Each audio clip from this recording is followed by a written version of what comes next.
কিয়ামতের আগে পৃথিবীতে দাজ্জালের আবির্ভাব ঘটবে। দাজ্জাল খুবই ক্ষমতাবান হবে। দাজ্জাল যখন কোনো জাতি, গোষ্ঠী অথবা এলাকার পাশ দিয়ে যাবে, তখন আসমানকে বৃষ্টি বন্ধ করে দিতে বলবে। আসমান বৃষ্টি বন্ধ করে দিবে। জমিনকে শস্য ফলাদি উৎপাদন স্থগিত করে রাখতে বলবে। জমিন শস্য উৎপাদন স্থগিত রাখবে।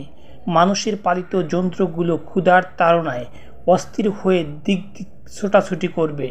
যন্ত্রণা ও কষ্টে মরে যাওয়ার উপক্রম হবে। ছোট বাচ্চারা অভুক্ত থেকে মৃত্যুর সঙ্গে লড়াই করবে।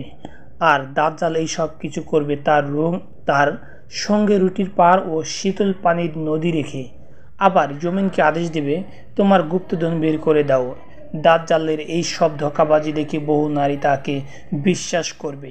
হাদিসে এসেছে, পুরুষেরা দাজ্জালের ভয়ে বাড়িতে গিয়ে তার স্ত্রী, মেয়ে, বোন ও নিকট আত্মীয়দের খুবই শক্তভাবে রশি দিয়ে বেঁধে রাখবে, যেন তারা দাজ্জালের পেছনে না ছোটে।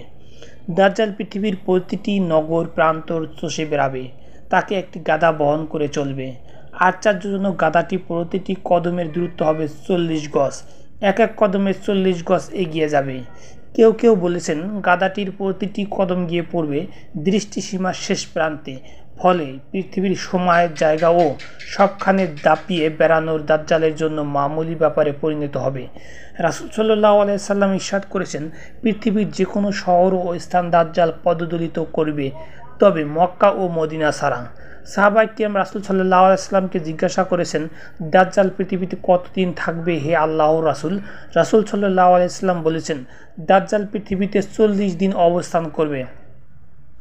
দাজ্জালের অবস্থানকৃত 40 দিন যদি স্বাভাবিক নিয়মের 40 দিন হতো, তাহলে তত অসুবিধা হতো না। তার প্রতিটি দিন কেমন হবে এ ব্যাপারে রাসূল সাল্লাল্লাহু আলাইহি সাল্লাম ইরশাদ করেন, তখন একদিন হবে 1 বছরের মতো, অর্থাৎ সূর্যোদয় ও সূর্যাস্তর সময় হবে 365 দিন সমপরিমাণ। সাহাবায়ে কিরাম রাসূল সাল্লাল্লাহু আলাইহি সাল্লামকে জিজ্ঞাসা করলেন, তখন আমরা কিভাবে নামাজ পড়ব হে আল্লাহর রাসূল? রাসূল সাল্লাল্লাহু আলাইহি সাল্লাম এর কথাটি খেয়াল করলেন, বিষয়টি আমাদের কাছে স্পষ্ট হয়ে যাবে। রাসূল সাল্লাল্লাহু আলাইহি সাল্লাম বলেছেন, একদিন 1 বছরের মতো, আরেক দিন 1 মাসের মতো, আরেক দিন 1 সপ্তাহের মতো, আর বাকি সব দিন তোমাদের দিনগুলোর মতো। বুখারী ও মুসলিম শরীফের হাদিস। পৃথিবীর সমাপ্তি লগ্নে এসে দাজ্জাল নিজেকে খোদা বলে দাবি করবে। পৃথিবীতে নানান অরাজকতা সৃষ্টি করবে, বিপর্যয় ছড়িয়ে দেবে। অবশেষে ঈসা আলাইহিস সালাম এসে দাজ্জালকে হত্যা করবে এবং পৃথিবীবাসীকে ফিতনামুক্ত করবে।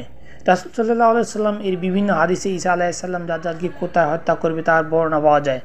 মুজাম্মা ইবনে জারিয়া আনসারী রাদিয়াল্লাহু বর্ণনা করেন, আমি আল্লাহর রাসূল সাল্লাল্লাহু আলাইহি সাল্লামকে বলতে শুনেছি, ঈসা ইবনে মারইয়াম দাজ্জালকে বাবে লুদে হত্যা করবে।